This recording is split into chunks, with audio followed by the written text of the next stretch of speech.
Here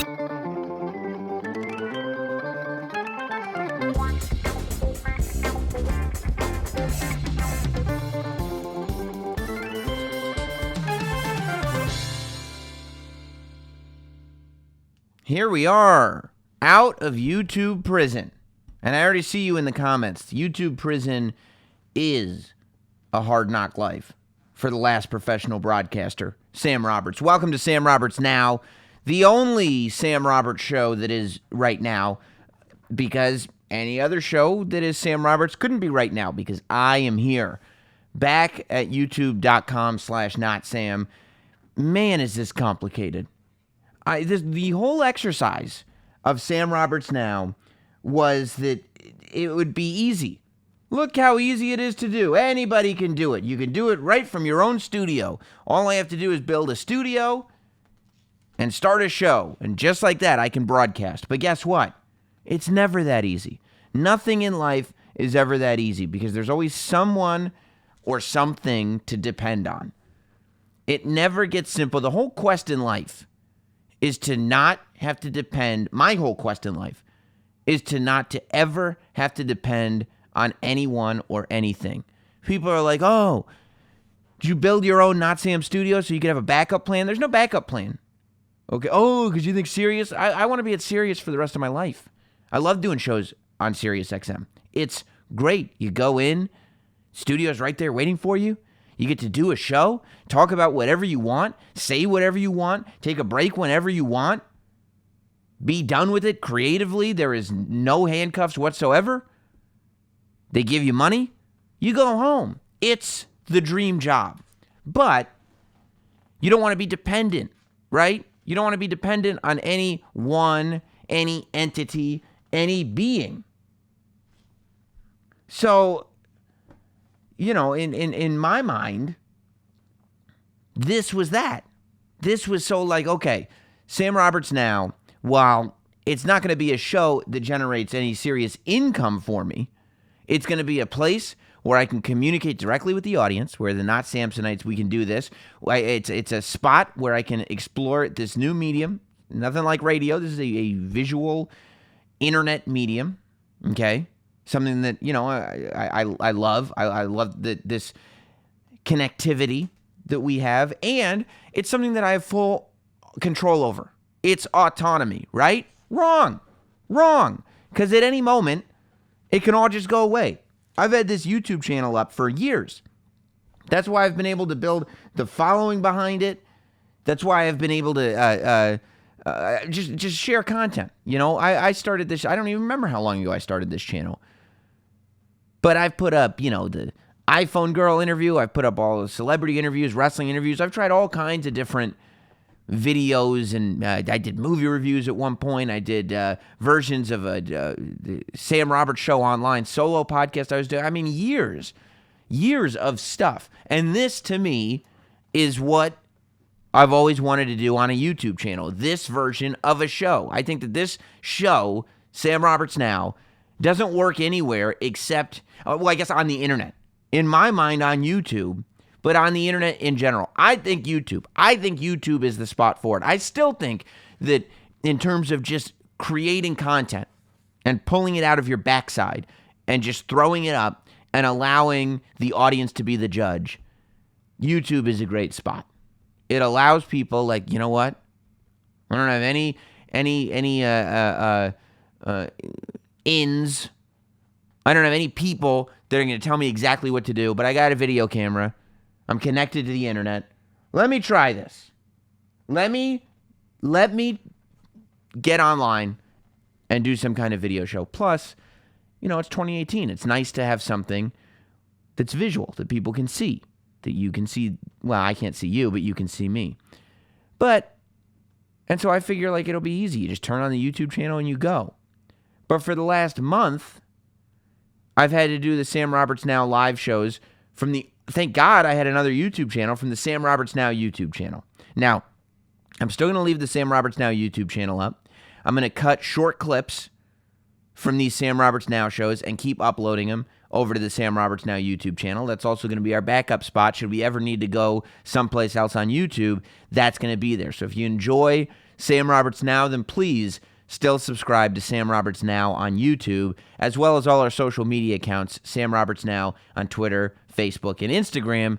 That way we can keep in communication.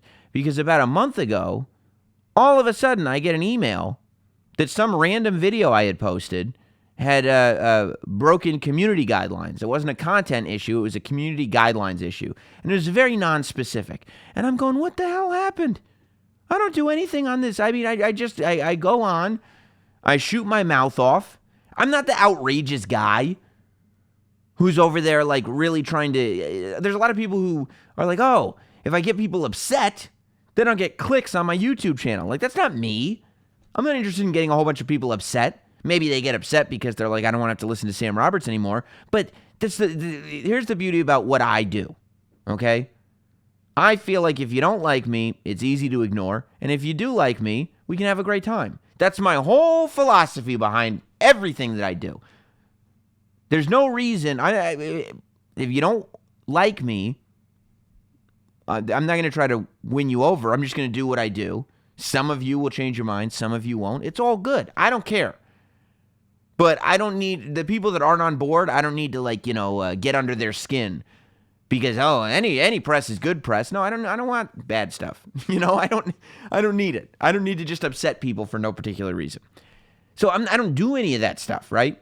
And so I'm sitting there going like, okay, and they're like, the only thing I get back, I'm emailing people, I'm sending appeals, I'm doing all this stuff. The only thing I can get back is something about spam. There was spam on the video. I was like, what are you talking about? No, there wasn't.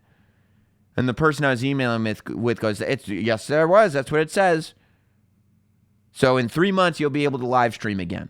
It's like, oh, what? So I can learn my lesson of what not to do? I'm learning my lesson. Then a few days ago, I get this in my email box.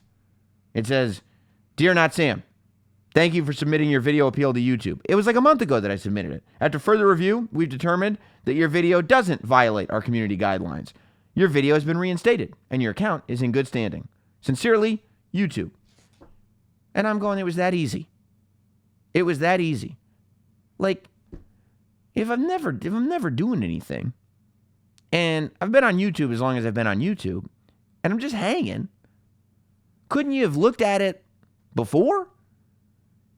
Couldn't you have checked before and just made sure, like, oh, you know what? It looks like, but maybe it's not. The appeals process, it's so quick to just pull the plug, and then the appeals process takes forever. But I am glad that YouTube finally came to its senses and decided that my channel was appropriate, that I could be trusted to live stream again. I like, people were like, oh, you could go over here, you could do it over here, you don't have to do it on YouTube. I like doing it on YouTube. I like doing it on this YouTube channel.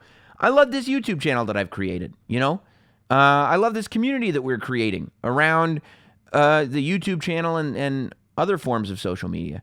I just want to be able to do the show.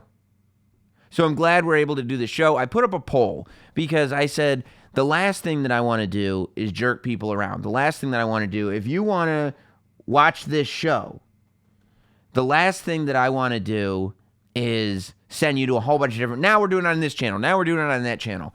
So I said, what do you want to do? Do you want to keep doing the live shows on the Sam Roberts Now channel, or do you want to move them back to the Not Sam channel? Overwhelmingly, I put it up on Instagram, I put it up on Twitter, I put it up on Facebook. Overwhelmingly, you all said to keep them on the Not Sam channel. Like 30% or something said Sam Roberts Now. But like 80% or something like that said leave it on the Not Sam channel. So that's what we're going to do. We're going to keep the live. We're going to bring the live shows back to the Not Sam channel. But please, just in case, because I don't know what happens in this crazy world that we live in, subscribe to Sam Roberts Now on YouTube. Just another channel. I will post videos with little short clips from the topics that we discuss here on Sam Roberts Now over on that channel. And who knows? Just in case, I'll be over there to do this, should I have to, at any moment in time, okay? So thank you all for being in the chat. What did I say, 30% and 80%? Probably meant 20 and 80. I don't know if I said 30 and 80, but MC Cooter says 30 and 80. And if I'm going to trust anybody, it's MC Cooter. You know, that's I trust you guys. And look at that. I already see the super chats are coming back in. Thank you guys. I appreciate all you guys being back on the channel. And I will say, no hate for YouTube. I would love to be hating on YouTube, and I talked about this, and the other thing is, I'd love to do these shows more often. You know, I've been using the Notsam studio a lot. I've recorded the last several wrestling podcasts down here. I've been doing a ton of stuff. Bonus shows for the wrestling podcast, the captive audience show on Stitcher Premium. I've been using the studio a lot. But if you're hungering for more Sam Roberts now, the best thing you can do is subscribe to SiriusXM and listen to Jim Norton and Sam Roberts every morning. I mean, that's where the majority of the content is going. Subscribe to SiriusXM, and you can listen to the morning show. We're live every morning from 8 a.m. to 11 a.m. Eastern, and it's a super fun show. It's me, but it's also Jim Norton, and then guest. Today we had Rose Namajunas from the UFC. We also had Roger Stone. Tomorrow, I think we have the Duplass brother. Duplass. I think they say Duplass. Duplass brothers. I don't know. I think they're great. They did Creep and Creep 2. They did the Rajneeshi documentary. They were the executive producers behind that. They have a book out there. Just very, very prolific content creators, and I'm really looking forward to talking to them. But that's what you can do. If you're looking for more Sam Roberts Now shows, listen to me on SiriusXM, and that would be your best bet. But YouTube, the reason why I say that I can't be mad at YouTube is because YouTube knows how to create content. And I found that out by tuning in to Cobra Kai. And this is not a commercial, no advertisement, nobody asked me to do it, no nothing. I just have to say, my expectations for Cobra Kai were pretty low. I figured, you know, when YouTube was getting into the streaming game in terms of creating their own original content, when they decided to throw their hat in the mix and compete with the Hulus and the Amazons and the Netflixes of the world, I figured, look, YouTube has created an amazing space for us to find content created by our favorite content creators. It's created an amazing space for content creators like yours truly to share stuff. But I said, I don't know if YouTube is really ready to compete with the big dogs. This Cobra Kai show is about as good as anything any of those guys have made. I'm serious. I enjoyed Cobra Kai the way I enjoyed Stranger Things.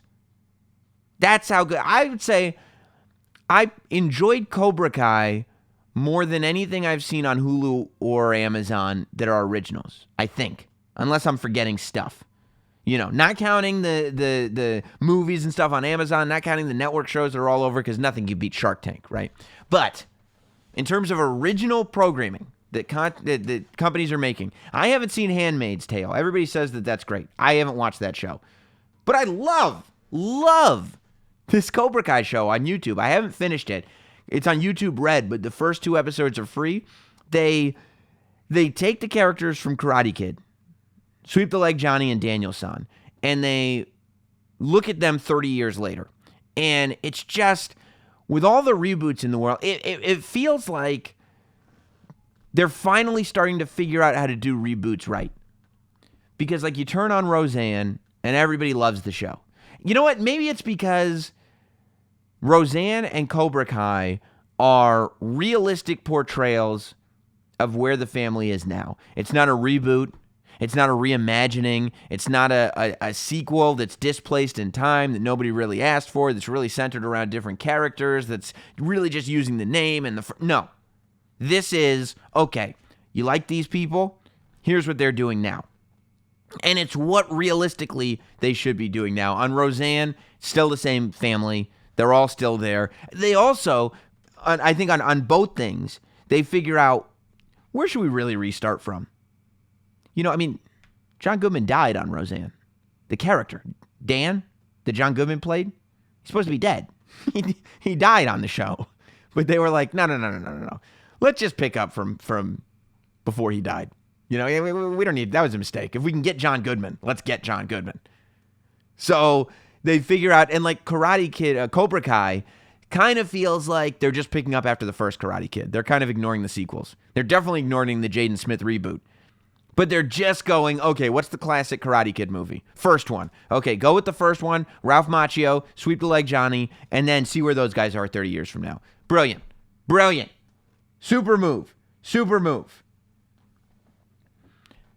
And you watch it and you go, well, what are they going to do? Are they going to make like Daniel-san like a superhero karate guy? Is he now like a CIA ninja guy? Is he now?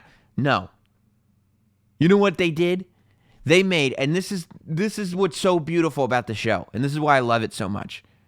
Both those guys, even though Daniel-san is now doing well and Sweep the Leg Johnny is doing poorly, they made it so that both those characters peaked in high school. And you're going, yes, yes. The last thing that I want to do is watch a show about two people that I looked up to when I was a kid, right? When we're kids and we're watching Karate Kid, we're going like, oh my God. Whichever one you sided with. I think most people sided with Daniel-san. In hindsight, you look at YouTube, you look up the conspiracy videos. In hindsight, I think Sweep the Leg Johnny was the actual hero of that movie, but that's a totally different story. I'm not going to go down that rabbit hole. But I do, the more I think about it, and the more I look at it from an adult lens, I don't think that Daniel-san was the hero that everybody makes him out to be. However, regardless of which side of that fence you're on, you watch this movie when you're a kid, and you're like, these are the coolest kids ever. Maybe you're a little bit younger than them, and you're like, I hope when I get to high school, I'm that cool. Maybe you're the same age, maybe you're a little bit older, and you're like, man, those two are the man. Whichever side of the fence you're on, that's the man, right? The last thing that you want to do now, 30 years later, you know what you've done over the last 30 years. I know what I've done over the last 30 years. The last thing that you want to do is turn on a series catching up with those characters that were already cooler than you and find out how much better they've used the last 30 years. You don't want to see, there is nothing attractive about seeing these characters that you thought were cool when you were a kid so much cooler than you as an adult. That's the dangerous thing. That we've all had the 30 years. We don't know what they've been doing. Those characters don't know what we've been doing. But if we watch this thing, and these characters are in these amazing spots still, and it reminds us that in our 30 years, we haven't accomplished anywhere near what Sweep the Leg Johnny has accomplished. All it's going to do is make us feel bad about ourselves. Maybe I'm speaking for myself, but I think it's all of us. All it's going to do is make us sit there and question what we've done with our lives. If Daniel-san and Sweep the Leg Johnny did not peak in high school, they had these experiences where it was so much bigger than anything any of us did in high school. Unless you're like Haley Joel Osment or something. The rest of us who just had normal youths, so much bigger. The characters in Karate Kid, so much bigger than anything that we ever did. So, if we turn on a series that's an update on what those characters are doing, and we find out that over the last 30 years, maybe it's 25 years, however long it is, that they have still been at that pace, that they're doing, that they're still doing that much better than us, I don't want to watch it.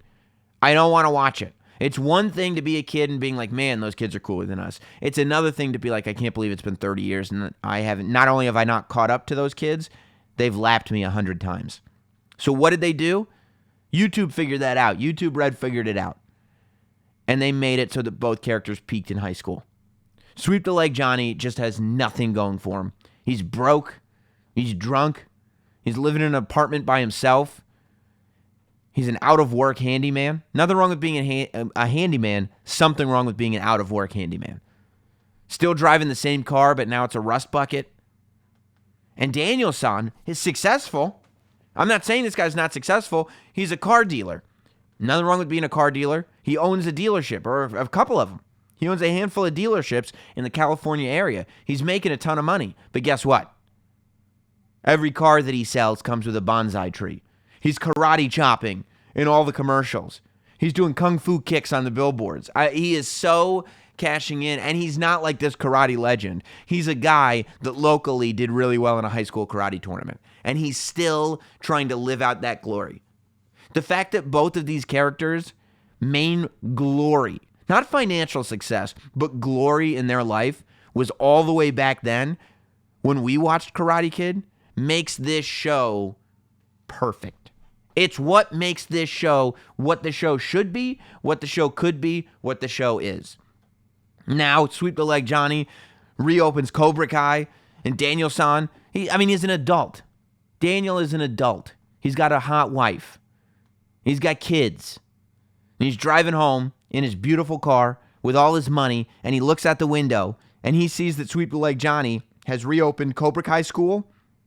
Dojo, loses his mind. It sends him down a traumatic wormhole. Perfect. And then there's all these little references. They talk about the culture. They bring up, the culture that we live in now. Like, they're going, like Sweep the Leg Johnny. And they're using adult language. It's not for kids. It's for us. It's so smart. You see this all the time. These remakes and reboots and stuff like that, they try to recapture the audience that they had back then. Like, Karate Kid was made for, teenagers, right? Maybe even young, but teenagers, we'll say. The Karate Kid series, it's not really made for teenagers. It's made for the teenagers that were around 25 years ago when Karate Kid came out. It's made for us now. It's adultized. So they use all kinds of terrible language, racial themes, all of it. It's great. At one point, Cobra Kai Johnny, Sweep the Leg Johnny, is sitting there trying to train the new recruit. And he's like, "You don't want to be a pussy, do you?" And the kid goes, "What?" And Johnny goes, "I said, you don't want to be a pussy, do you?" And the kid goes, "Isn't that kind of genderizing?" And you're just like, that's so perfect. Oh, that's so perfect. Because and Sweep the Leg Johnny doesn't want to hear it. Tells him to shut the fuck up. He doesn't want to hear it. Which is exactly right. That's the interaction that you would happen. That's the interaction that you believe would happen. So I haven't watched the whole series yet. And then they have Daniel-san is talking about his kid getting picked on or whatever. And his wife is like, she's going to get ostracized by her classmates. And you don't know what that's like to get picked on. And he goes, "I don't know what that's like. I got thrown off a cliff on my bike." And you're like, yeah, you did. Yes, you did. Because it's Karate Kid. I remember from the movie. This absurd thing happened to you. Somebody who got thrown off a cliff on their bike. Like, we watch it as a movie. But we want to believe this character, that was his high school experience. High school, I didn't have the greatest time in the world. But I didn't get thrown off a cliff on my bike. Of course Daniel-san remembers that. So, I'm obsessed with it. I sat there and I was like, I'm going to watch the first 2 episodes and then that's it. I'm going to watch the first 2 episodes just so I know, what the conversation is about. And then move on. I'm not going to sign up for YouTube Red and do all that stuff. But I'm signing up for YouTube Red. That's it. I got to watch the rest of this series. It's amazing. It's amazing. Did the fat kid in Cobra Kai remind anyone of a former... Oh, okay. I know what you're going to say. No. We won't go there. Former O&A producer. He's talking about a former staffer. Listen, I recommend it highly. I recommend it quickly. I recommend it frequently. And it has restored my faith completely in reboots. It's restored my faith in the fact that revisiting these things can work. Because you have to do something totally different with it. I get shit sometimes on Twitter because I'm not a big superhero movie guy. I haven't seen Avengers yet. I am going to see Avengers because everybody's talking about how great it is. I saw Black Panther. It was terrific. I didn't mind that new Spider-Man movie. I saw it when it came out on iTunes. I think I bought it for $9.99 or something, and I watched it. It was pretty good. But they all feel so similar to me. And I don't mean the character. I just mean the arc, the thing that you're going for, where it's like, we meet the superhero. He's kind of born. He becomes awesome. He becomes not awesome. Everybody loses faith in him. He comes back in the end to beat the bad guy against all odds. That's every movie. It's all of them. And then every 3 movies, they all come together and fight off a bigger bad guy. So it feels like the same thing. That's why I'm not saying superhero movies, you shouldn't make them. But when there's 2 or 3 a year, I get to the point where I'm like, I can't find the motivation to go see these things. I can't. I'll see Black Panther. I saw Black Panther. It was great. I'll see Avengers because everybody's talking about it. But, I just wish they were every 2 years. Even Star Wars. Putting out a new Star Wars movie every single year is ridiculous. I mean, thank God Donald Glover is in this Solo movie, because otherwise, I don't know what would motivate me about it. It's a lot. It's a lot. That's all I'm saying. So, but I will see Avengers, but that's the same way I feel a lot of times about reboots. It's not that I think it's like sacred material that shouldn't be treaded on. It's just I like to see new stuff. It's the same reason why when SNL comes on, I like to see cast members in the cold open more than I like to see celebrities in the cold open, because I like to see so the celebrities are already celebrities. If we use cast members in the cold open, maybe we're going to make some of these people famous, right? Maybe we're going to give some of these people the rub. I like when new ideas, new movies, and again, every story's been told, but still, I like the idea that somebody can create something new and people get behind it. And I don't blame the studio, I suppose, because the movie going public goes to what the movie going public goes to. So I don't know. I don't know who to blame on it. But that said, Cobra Kai makes me feel like maybe these rehashes, reboot things can do okay, can actually be done well. And it couldn't be better timing, because today they announced Bill and Ted 3 is happening. And they've got Alex Winter and they've got Keanu Reeves on board. The original Bill and Ted are coming back for a third installment. It's been probably about as long as it's been since Karate Kid, maybe a little bit less. I think Bogus Journey came out in the early 90s. I bet the first one, Excellent Adventure, was probably like 89-ish. Bogus Journey was probably like 91-ish, something like that. Again, I would probably go back to the rule of Karate Kid and sequels. If I'm going to make a third installment of Bill and Ted, I would probably pretend like the second one never happened. Station! It's a fun movie to watch because of what it is. You sank my battleship. But I wouldn't sit there and be like, okay, this is a vital part of a trilogy. I'd go like, okay, no, we did that. That's good. But they said that this one, of course, it takes place however many years. I've got the number of years, I think. This one takes place several years later. And now, it doesn't say how many years later. But, okay, so Bill and Ted's Bogus Journey, I was right. It was 1991. And what? They're probably like 20 in 1991. So 2018, that would make them 82, I think, if my math is correct. It says... in the new film, middle-age and the responsibilities of family have caught up with the two best friends who have not yet fulfilled their destiny to write the greatest song ever written. With the fabric of time and space tearing around them, a visitor from the future warns that only their song can save life as we know it, forcing Bill and Ted to set out on a time travel adventure to seek the song. And it says they'll both have daughters in it, which they'll be like Bill and Ted will both have daughters, so it'll be like a female Bill and Ted, I'm sure. Wilhelmina and I guess Tedina would be their names. That's probably how I would write it. And it said they're going to go and they have to find more historical figures and they have to figure out how to write this song. Because that is how the first one ends, except it's with Rufus, who's played by George Carlin. They better not if they're going to need hologram George Carlin. They better not just get somebody else. Rufus needs to be in the movie. It doesn't make sense, at least for a little bit, that their guide through time just abandons them. If anybody is going to help them out, it's got to be Rufus. Like, it can't be Genghis Khan coming back and being like, hey, remember from the San Dimas presentation we did? It's me, Genghis Khan. I tore up the mall. It has to be something else. I wonder what they're going to use. I would imagine they'll still use the phone booth because the time travel device wouldn't change.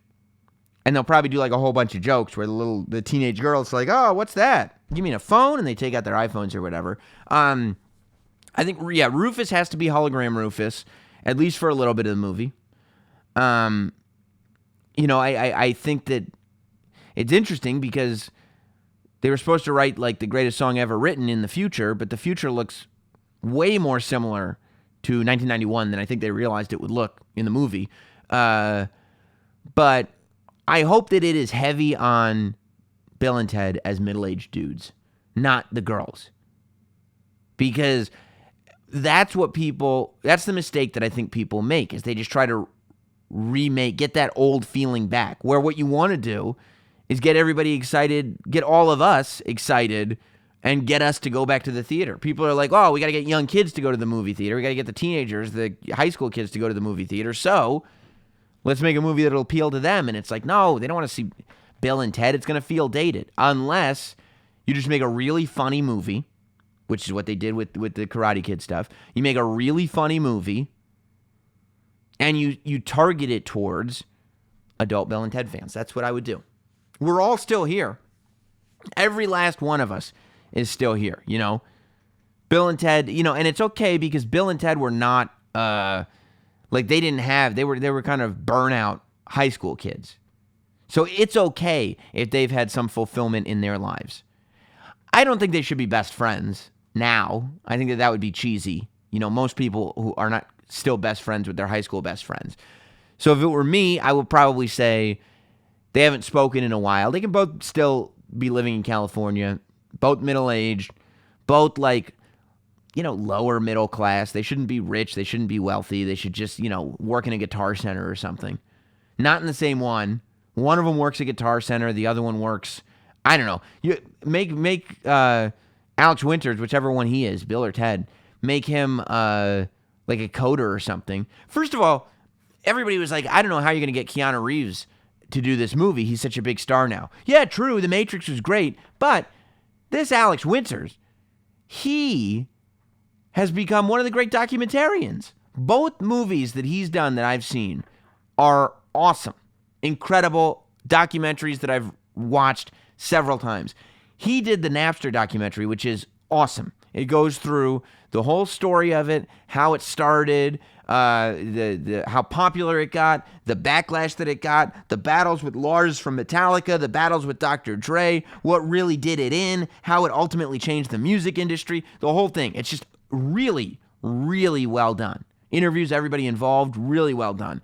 Then he followed that up with a documentary about the dark web and the Silk Road and the Dread Pirate Roberts, which is another great movie, and how they kind of railroaded this guy and ignored a lot of things that we thought, rights that we thought were protected by the Constitution, in order to bag this guy, and ignored that, you know, that maybe it's not as clear-cut as you think it is because it's the internet. There could be a lot of people behind this, and they just found one guy that could be a scapegoat, and this whole thing, you know, it doesn't really take a strong side either way, which a good documentary should.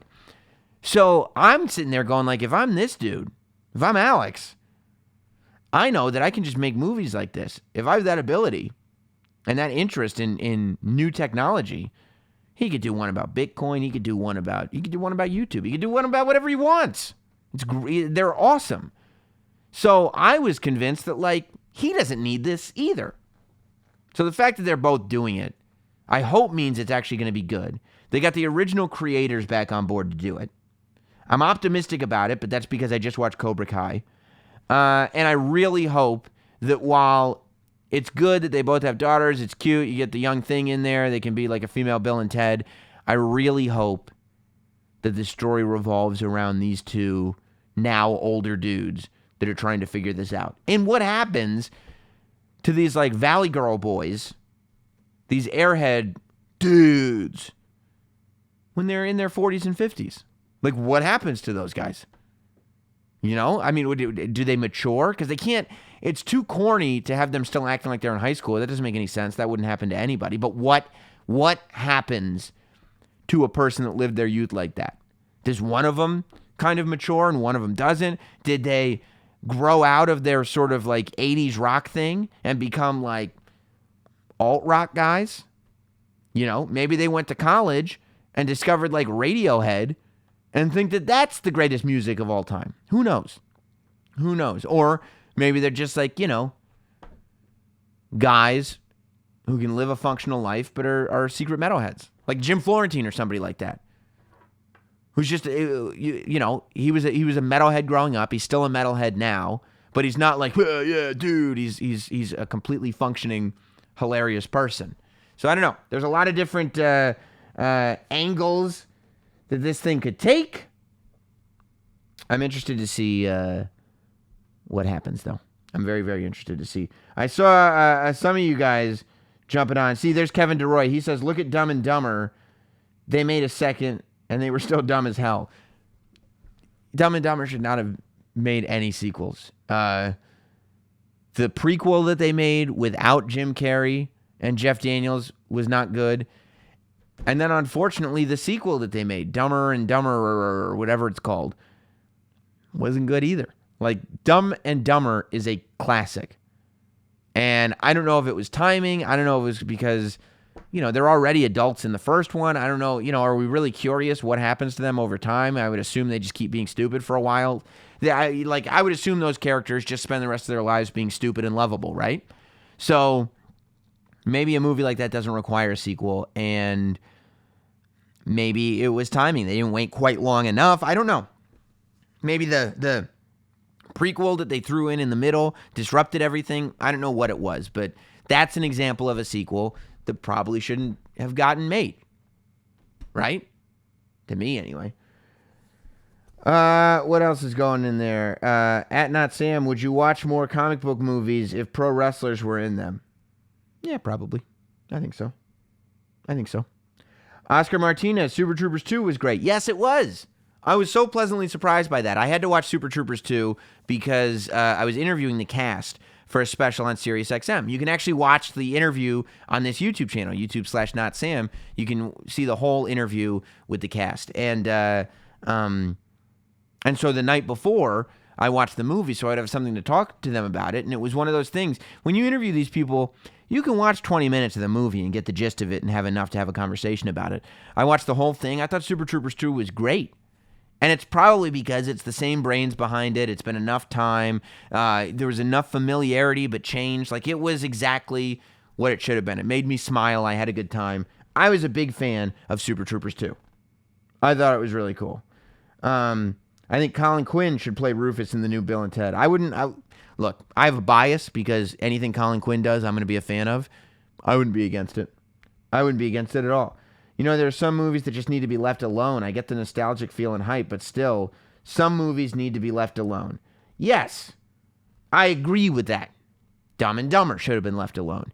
But these sort of movies that haven't been touched in decades, and time has gone by, where these characters that exist in this movie couldn't possibly exist in that form in the year that we're in. Meaning, Harry and Lloyd from Dumb and Dumber could absolutely exist in that form in any year. There was nothing timely about the film Dumb and Dumber. You know, there are little things, the electronics they had, the phones they were using, but they're like Harry and Lloyd can exist exactly in that form no matter what time of the world you put them in. Bill and Ted, like the Karate Kid and Sweep the Leg Johnny, exist specifically in the 80s. The version of them today is a mystery. The version of them today is completely different, and it's all up to speculation as to how they exist. I just told you. I assume that Bill went to college and started listening to Radiohead and now doesn't listen to any of that old stuff anymore and is just a gloomy guy and probably got a job producing music. He's actually a record producer, whereas Ted never gave up the old stuff. Completely unmotivated, kept smoking weed all the time, and works at Guitar Center. That's, in my mind, what happened to those characters. And then when they come together, it's like they have two different life experiences and blah, blah, blah. I think that that's an interesting story. I think that that's worth revisiting. What happens when these two have completely moved on, have to work together again, and what do the characters look like in 2018? That's interesting to me. And I think that that is the difference. Same thing with Roseanne. Roseanne existed in a world that was different. I'm interested in how the Connor family exists in 2018. That's why the Roseanne show works, because it's just a continuation of where they left off, because they adapted with the time that the show was taking place in. Like Seinfeld. If they could get the cast of Seinfeld back, they could easily redo that show. With this, they would have to be the exact same cast, and it would just have to be a continuation. They're out of jail, and they're just living life and observing what's going on around them right now. Because it exists back then, it existed in what was going on around them right then. That show could absolutely be continued. But you need the original cast. It can't be a reboot. It has to be a continuation. All that stuff. All that good stuff. Yeah, so it says to get let's see, who writes this? Isaac Martinez. To get Avengers Infinity Wars, you need to watch Captain America Civil War. Yeah, I got it. Not Sam Dragon Ball Z says Married with Children could never come back. Well, Married with Children couldn't come back because the humor and the spirit of the show couldn't exist in 2018. The spirit of that show could simply, it wouldn't work because everybody's so sensitive about everything now. You know, everyone is so sensitive and so easy to be offended by whatever that, you know, it's you can't get away with that. It's misogynistic, it's racist, it's this, it's that. Like, you can't just relax and have a good time watching a show. So that to me is why Married with Children wouldn't work. Plus, by the end of that show, it was a complete disaster. Let's be honest. Married with Children, the first few seasons were some of the best TV ever. But by the time you adopted Seven, remember Seven? The adopted kid on Married with Children, the cousin Oliver of Married with Children? A disaster. Complete disaster. So that's the other thing. The show has to end still in a strong place, or the movie has to be left in a strong place in order to revisit it. That's why Karate Kid continued after 1 instead of going after the sequel. Let's see. I did want to what was I going to talk about a minute ago? Oh yeah. Oh, that's right. Remember a couple of shows ago, I talked about a great accomplishment in my life. I talked about the fact that I had removed one of those store tags. You know, I did a life hack. I took the 2 forks and I removed a store tag. Remember that? I have another great accomplishment that I wanted to share with you. I have another amazing accomplishment in the life of Sam Roberts that I thought Sam Roberts Now on the Not Sam YouTube channel was the place to do it. Ladies and gentlemen, are you ready? Here it is. Boom! Winner, chicken dinner, Not Sam, winner in PubG. Look at that. I am a PubG player. I'm not a video game guy in general. I play PubG on an almost daily basis at this point, and I am a winner at the game. I don't know if you guys know what PubG is. I don't know if it's easier than I think it is to win at the game, but here's what PubG is. It's like Fortnite. I kept hearing about this game, Fortnite. So here's how my video game habits work. I get one game and I play it, and that's it. And I mean, they're very, very limited. When WWE 2K puts out a game, I'll play that game for a couple of months, you know, until I've done everything there is to do in the game. So 2K18 was the last WWE game that I played. Once October hits, I'll get 2K19. I'll play that game for a while. GTA 5 is in my regular rotation. I play GTA 5 all the time, and I'll go into like loops of it. Like, I'll play for months at a time, and then I'll put it away for a while, and then I'll bring it back, then I'll put it away for a while. I've beaten the whole game. I've done all the tasks and everything, but I mean, I just run around. My favorite thing is to try to find armored cars, blow up the back doors, grab the money, run away from the cops. Here's basically how I play GTA 5 at this point. I look around, and sometimes I get frustrated because I can't find an armored car. But I steal a guy's car. I drive around. I look for an armored truck. When I find the armored truck, I wait for it to stop at a light or stop somewhere. I run out of my car, put a sticky bomb on the back of the armored truck. Set it off. Back of the truck blows up. The guys get out. I grab the money. I shoot the guards. The cops are all after me now. 3 stars at least, maybe 4. I jump in my car, I drive to the airport as quick as I can, avoid the cops, get in a plane, take off. Go as high as I can, as far as I can. Until my stars go away, the cops aren't after me. I jump out of the plane, open the parachute, land where I land, look around to see if I can find an armored car, blow up the back of it, go to the airport, jump in the plane, parachute down, find an armored car. Cycles, cycles, cycles. That's really what I do. And if I knew a spot in that game where I could find an armored car every time, oh my God. That's all. I would play it for hours every day. Armored car, blow the doors, shoot the guards, grab the money, go to the airport, avoid the cops, fly, jump out of the plane, crash the plane into something, parachute out, drive, find another armored truck, back to the airport. If you could tell me where the armored trucks are at all times, I would never stop playing that game.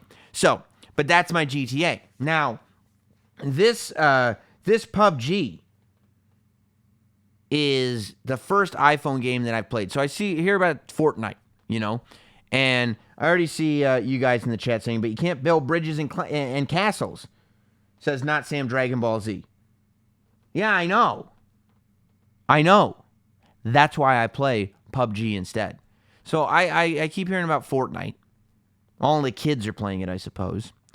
And I downloaded it, but I never played it because every time I looked at screenshots of it, it looked like some fantasy world. Like it looked very gamey. You know what I mean? Like it looked like there were major elements of fantasy, and people are throwing around and quickly building up forts and building bridges and pathways, and you fly down and you send missiles and you spin. There's pinks and purples, and half of it looked like a Lisa Frank illustration. I couldn't handle it. It looked too much like this is not. And then the Travis dog at the office, I saw him playing this PubG game on his iPad. And it's basically similar to Fortnite, but a little bit more realistic. It's like that movie Battle Royale, one of the great movies of all time. Japanese movie. I highly recommend it. It's subtitles, but it's worth it. It's an amazing movie. In Battle Royale, the bunch of bad kids, they think they're going on a field trip. They all get on a bus. They get gassed. They get brought to an island by their teachers who are fed up with them. The adults sign off on them because all these kids are so bad. They go to an island. They get explosive collars put on their necks. They have 3 days. Only one person is going to survive. You have to be the last survivor on that island. And if you're not, at the end of the 3 days, we're blowing up everybody's collar. And that's the whole movie. It's amazing. It's a great movie. So, better than the Hunger Games. PubG is like that, except it's not kids, it's adults. And you go down, and you start the game in your underpants. You got to earn clothes and stuff like that, which just seems dehumanizing. But you get dropped off. You have to parachute out of an airplane. Obviously, I love games with parachutes. You get dropped on an island, and you have to go into houses that are abandoned. It's like some of it's barren wasteland, some of it's ruins, it's all old houses and stuff that nobody lives in anymore because something terrible has happened. But they're all full of guns and ammunition and bulletproof vests and helmets and crossbows and frying pans and health kits and energy drinks and pain pills and all kinds of stuff that you just go in, and it's a multiplayer game. There's 99 other people playing with you at any given time, all on their iPhones or iPads or whatever. Or I guess you play it on Xbox too. I would love to play it on Xbox, but I don't have an Xbox. Microsoft, if you're watching, you want to send me an Xbox, go ahead. But yeah, so it's 99 other people playing. There's 100 of you on this island, and the game basically keeps going. The space that you can play in shrinks and shrinks and shrinks as the game goes on. Just talking about it makes me want to play again.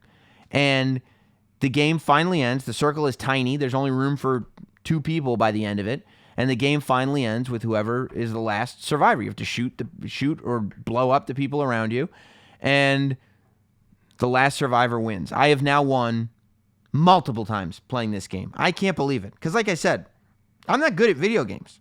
I'm no gamer by any stretch of the imagination. I don't have the mental dexterity that young people do anymore. I'm a man of a certain age at this point. I can't get there. But practice makes perfect a lot of times.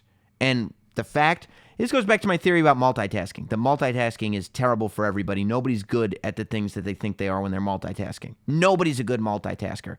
Anybody that is multitasking, every task that they're doing, they'd be doing better if they were doing them without doing anything else. If you're just focusing on one task at a time, everything you'd be doing would be better instead of multitasking. so you can get everything done quicker. Bad thing to do. But I was so proud of myself because I actually won this game. I was like, there's a bunch of these kids that are playing this thing that are actually good at video games. And I shot them. I'm better at them than at this than they are. I felt so accomplished. I mean, look at it again. It said winner, winner, chicken dinner right there. I won it. I just playing on my phone. I got it on my iPad now too. I get so excited about it. I've won again since this happened. You know? I mean, look at that. And I tell you, here's the trick. Here's the trick that people don't realize. It said right there on the graphic, I only had 5 kills. 99 people killed, only 5 of them at my hands. You know why? I watch people, and they go, this is a game where you got to kill as many people as you can in the game. Wrong. Who's the winner of the game? The one that kills everybody? No, the one that survives. It's a game of survival. That's the trick. Every time I go in there and I get overzealous and I get cocky and I get excited with myself, I screw the whole thing up. I make major mistakes. Why? Because I'm concentrating on offense. No, the best offense is a good defense. And that's how this game works. It's a game of strategy. And I strategize well. And I was very, very, very proud of myself. Listen, Miguel says, must have played against easy bots. No, Miguel, I wasn't playing against easy bots. And I've now won multiple times. Multiple. So, you know, it does get more and more difficult to explain to my wife what I'm doing. You know, I have a kid. First of all, I don't get to spend a lot of time playing this game. I don't want to spend a lot of time playing this game because I'm raising my kid. For instance, this afternoon, I got home from work, came home, had some lunch, spent the rest of the day with the kid. We took a walk to the park. It exhausted me because I'm so out of shape, and the park's like a mile away. But that's okay. Weather was nice. Took a walk to the park. Played on the swings. Played on the slide. It was wonderful. I took pictures of him in portrait mode. Sent him over to Jess. We had a great time. We walked back. I gave him a little water out of his sippy cup. His little snacks. You know, put a hat on him. He was wearing a bucket hat to make sure no sun got on him. Wonderful. Just a suburban father in the wild. Just perfect. And I love doing stuff like that. So I always have to figure out if I'm going to play this game, and the game's perfect because it's like, 25 minutes maybe. That's how long it takes to play. When am I going to get my 25 minutes in? Because I'm not going to do it, after the kid goes to bed. Because after the kid goes to bed, I should either be working on stuff, for instance, prepping for tomorrow's radio show, which I do at night, doing a show like this, which I do at night. That's why I generally do them once the kid is either being put to bed or is already asleep, because my role at that point is finished for the hour or so, unless he wakes up or something. And I'm not going to sit there and be like, hey, Jess, you got the kid for a while? All right, no problem. And then go up and play my little game. I'm not going to do that. So I do have to pick my spots. But when I do, again, I'm not sitting there that's the one thing that I won't do. I won't sit there while the kid is running around and take out my phone and be like, okay, I'm going to play. You do your thing over there, buddy. Oh, yeah, cool. Rocks. Yeah, rocks are great. Do your thing. No multitasking. When I'm with the kid, if it's just me and him, I'm with the kid. If Jess and I are having quality time, it doesn't even have to be romantic. Oh, better believe me, sometimes it is. Doesn't have to be, but that's what I'm doing. I'm not going to sit there and hear about Jess's day at work and at the same time playing, oh, yeah, uh-huh, yeah. No. I'm not going to sit there and go okay, let me prep for tomorrow's radio show, figure out what I want to talk about. I want to talk about this. Yeah. Okay, oh, yeah, let me play a game real quick. No. So generally speaking, I do it right after the show when I'm just kind of decompressing. Everybody's kind of getting just decompressing after the show for a half hour or something. And then we end up talking about what we're going to do tomorrow and all that stuff. But that's where I usually get it. JF says, play the arcade mode. It's 5 minutes. That's interesting. Huh. 5 minutes, huh?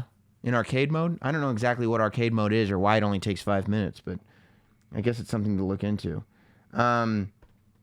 People are still sitting there, and Malcolm says, prepping for a radio show. We all know Shitloaf is the content king. Yeah, I think that's right. I think that's 100% right. You guys, you called me out on it. You called me out. Hey, I was going to talk about, I had Peter Rosenberg over the house last weekend, and in the middle of it, Jess came down and panicked because Lila escaped, the dog.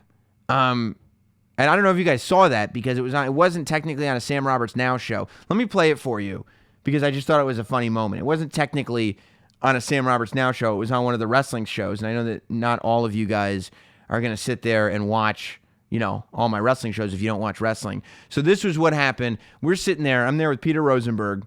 We're trying to cover what happened at the Greatest Royal Rumble. And Jess comes running downstairs because our dog, Lila Garrity, ran out into the street, and I had no idea because I was down here as a bad guy. So he wasn't technically the guy that was carrying it. You know what I mean? What'd you say? Yes, that's fair. And by the way, I want to say about what it was like. Yeah, we're good. What do you... No, the dog got out into the street. How? My dad came down here to tell you. Oh, no, he didn't tell us. Oh, Jess is just saying the dog got into the street. What happened? She got out of the gate. She got... The street. How'd she get out she got out of the gate of the backyard? Yes, and she ran past the neighbor's house into the street. Oh, my... Do you need to go handle anything? Everything's fine. Fine, because a nice Samaritan stopped their car. Uh-huh. And I was like, she wants to get in your car. Open the door. What? Wait, come here. And duck under the camera and come over to the couch. So Jess just came down and said that the dog just got out into the street. It's right there. Fine. Yeah. No, everything's fine. The dog is fine. Wow, what are your thoughts right now? That's a lot to take in right now. Yeah, I heard the dog barking. I didn't know that the dog... She got out, and then she was running... we live on a busy street, and she was running up the street. Yeah. And past all of the neighbors. And then when she would see me, she would think it would be fun and keep running, like running faster. And so I ran into the house, and I got peanut butter bones. Oh my God, we have the same dog. Yeah. And I ran after her like my life depended on it because it would not be good to come back home and be like, so the dog is dead or gone or whatever. But I hope you guys had a good really Greatest upset. Royal Rumble podcast. Yeah, I'd be really upset by that. Yeah. So a nice person was driving by and noticed that she was just like alone in the street and stopped their car. And was she just kind of wandering in the like she wasn't running? Not running. She wanted to play with me. She wanted to play. But if you had gone up to her, she would have ran. Exactly. Yeah. So I screamed to them, she wants to get in your car. So open the door. And so they open the door, and then she's like, wants to get in, but she's freaked out. And I was like, open the back door of your car. Oh, my God. Because she loves to jump in the car. Uh-huh. And she did? And no, she didn't. Not this time. But I could grab her. While she was distracted by the car door. Yeah. Here's the important... That's amazing, though, that a neighbor was just like, okay, strange dog, jump in my car. Yeah, well, hold on. Here's the question I have. Did we, and when I say we, let's be honest, I mean you, do something here? Or did the dog just push the door? How did the dog do this? Oh, yeah, no. I think an accident happened. What happened? I think, like, somebody in our family may have left the gate open by accident. Who had the gate? My dad, I think my dad. Okay. Oh, did he feel bad? Well, did he feel bad? You have to understand what I was trying to understand here was the dynamic of her calm with dealing with you.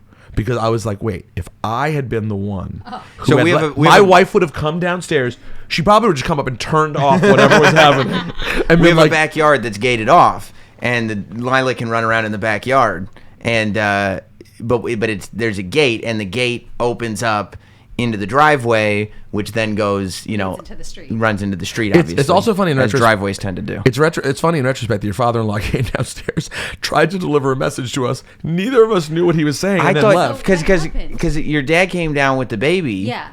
And I was like, I was running. I thought he was just saying hi and showing the baby what we were doing. He wanted you to go up. Because I was like, get Sam! Because I was in over my head because she was gone. I couldn't get her back. So he was supposed to come and... Yes. That was not a... Oh, that wasn't... No, that's not how you deliver that message. It seemed like very calm. No, I was like, get Sam! And running. And yeah, we would have put... I think we could have paused the show. It's not that important. I was like, what is happening? When I had her, I was like, guys, like...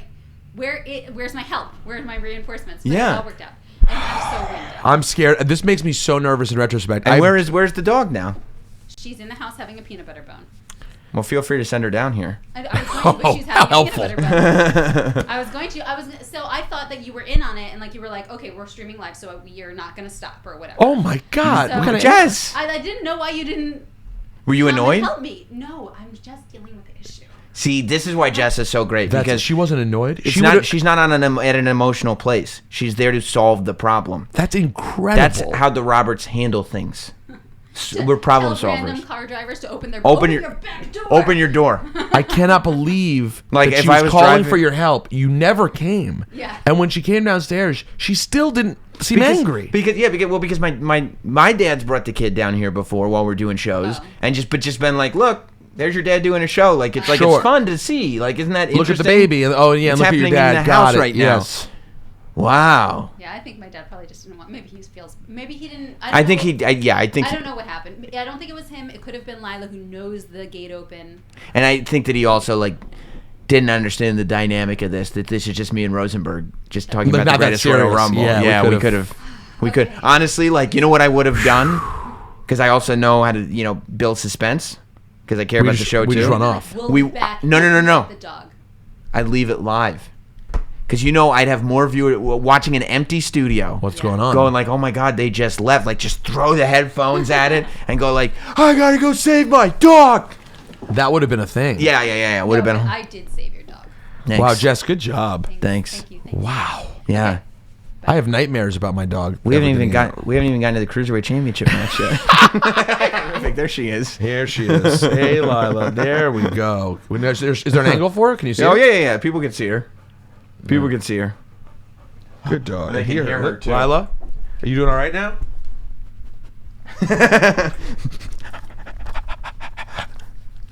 Look at that. Okay, you did good. She does. She's feeling much better. All right, good. Go relax on the rug over there. There you go. Yeah, there she is. you She's just going to chill out for a while. She's okay. Lila's okay. Yay.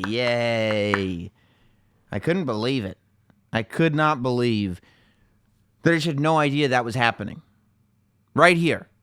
They didn't come down and be like, look, this isn't important, whatever you're doing. The dog is in the street.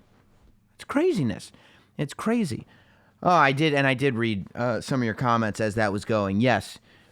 I swear it was only coincidence that clip is about 5 minutes long on the nose and that PubG arcade mode takes 5 minutes. I swear.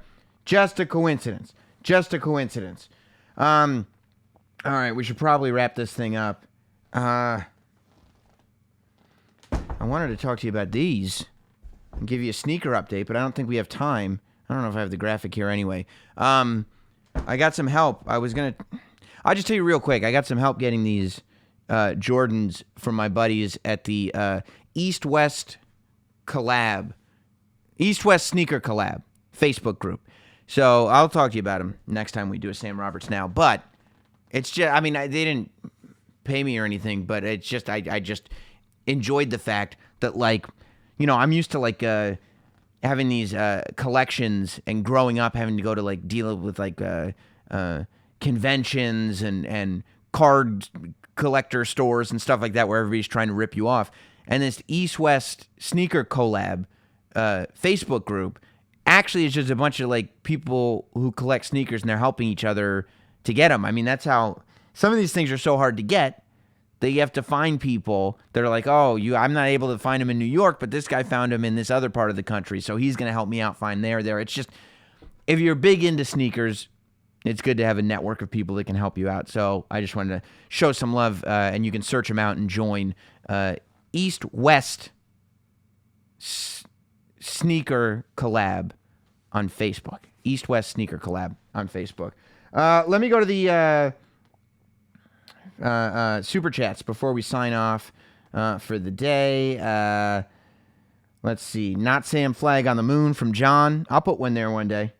Not Sam Dragon Ball Z. Let's go to Chili's when you come out here to L.A. I'll be there. I will meet you there. You go to Chili's in L.A.